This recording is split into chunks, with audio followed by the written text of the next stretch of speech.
Hey, I'm making pesto today. Why don't you come along and see how I do it? My family eats a lot of pesto. We like putting it on pizza.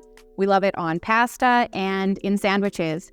And now that I've figured out how to grow basil and produce a lot of it, my plants are going crazy and it's pesto making time.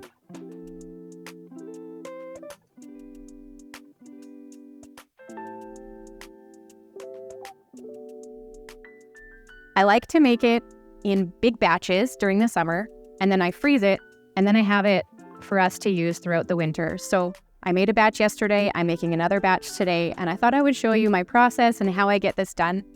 So I've already gone out to the garden and I filled out my salad spinner with clippings. I trimmed off a few of my plants and filled this up. I washed it just like you would wash lettuce. So now I know it's nice and clean. What I need to do now is pick all the leaves off because I don't want these woody stems in my pesto. So I'm gonna get that done and then I'll show you how easy it is to just blitz this up in the food processor, throw it in the freezer.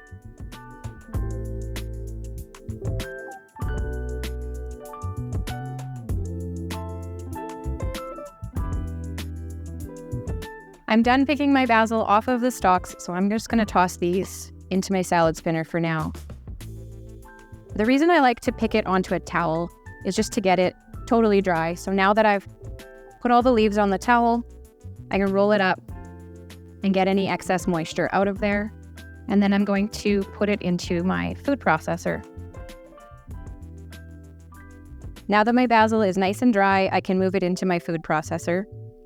I like to measure the basil by weight instead of by volume, because with something like leaves, it's hard to get an accurate measurement if you're measuring by cups. So my recipe is 60 grams or 2 ounces of basil. I can get my scale to turn on. Here we go. I'm going to put 60 grams of basil into the bowl.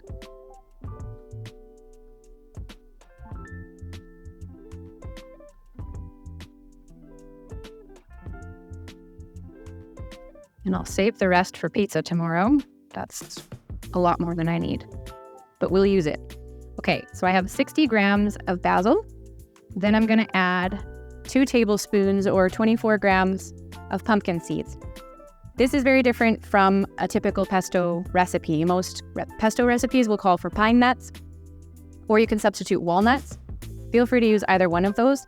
I don't use nuts because when I started learning to make pesto, my daughter was very sensitive to nuts, and so I was looking for a nut-free alternative to make my pesto with. I still wanted a little bit of a crunch from something. So pumpkin seeds fit that bill really well, and I've just continued to use them. They're a lot cheaper than pine nuts too, so if the cost of those are prohibitive to you, then substitute something cheaper like this. Then I've got half a cup or 50 grams of Parmesan cheese.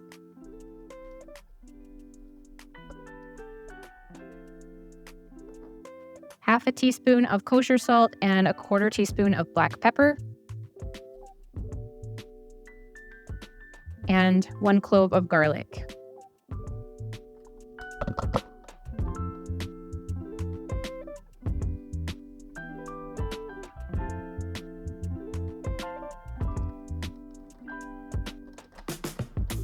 Now I'm going to turn the food processor onto low just to get everything chopped up. Once it's a pretty fine consistency, then I'm going to add some olive oil to it, and that'll be it.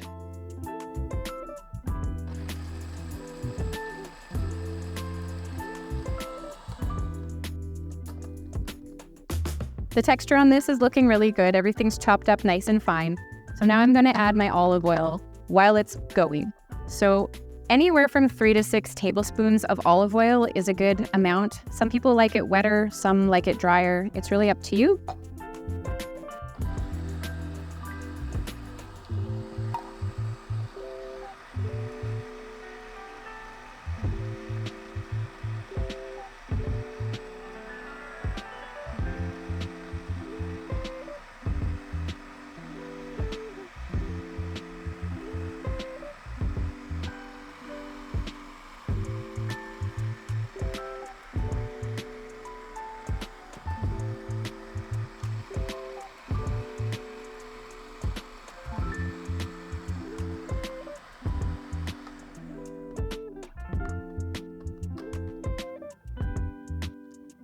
And that's it. It's done. Now I can use it if I wanted to use it right away or put it in the freezer, which is what I'm going to do right now.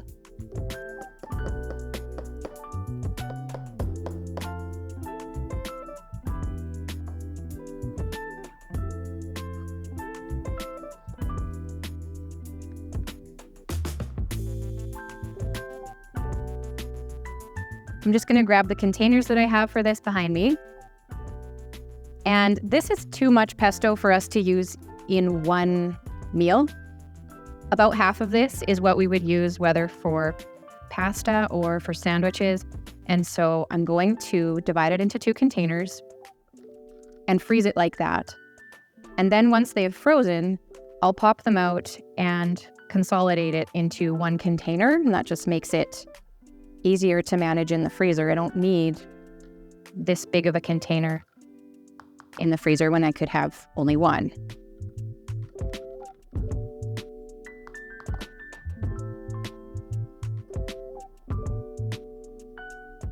I think I better weigh it because I don't think that it's very even.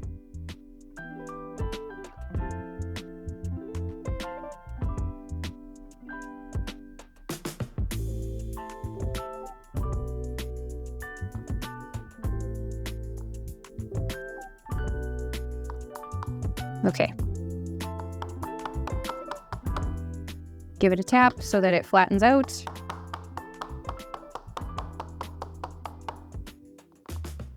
And then you can just put this in the freezer like this. I have frozen ones, but I'll show you what I do with it once it's frozen. This pesto I made in a batch previously, and I just want to show you what it looks like once you've frozen it.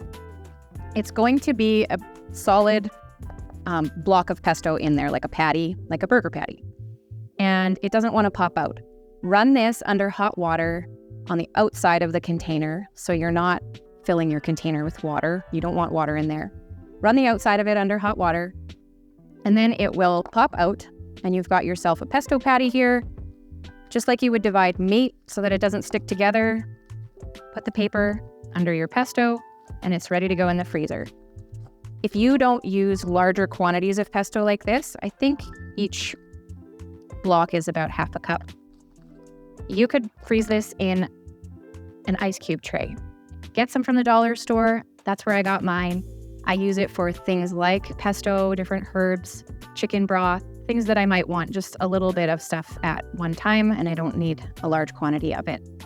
Don't use the same ice cube trays that you use for ice unless you want your water to taste like basil and garlic. I don't. Thanks for watching. If you don't like pesto, thanks for watching how I make it anyway.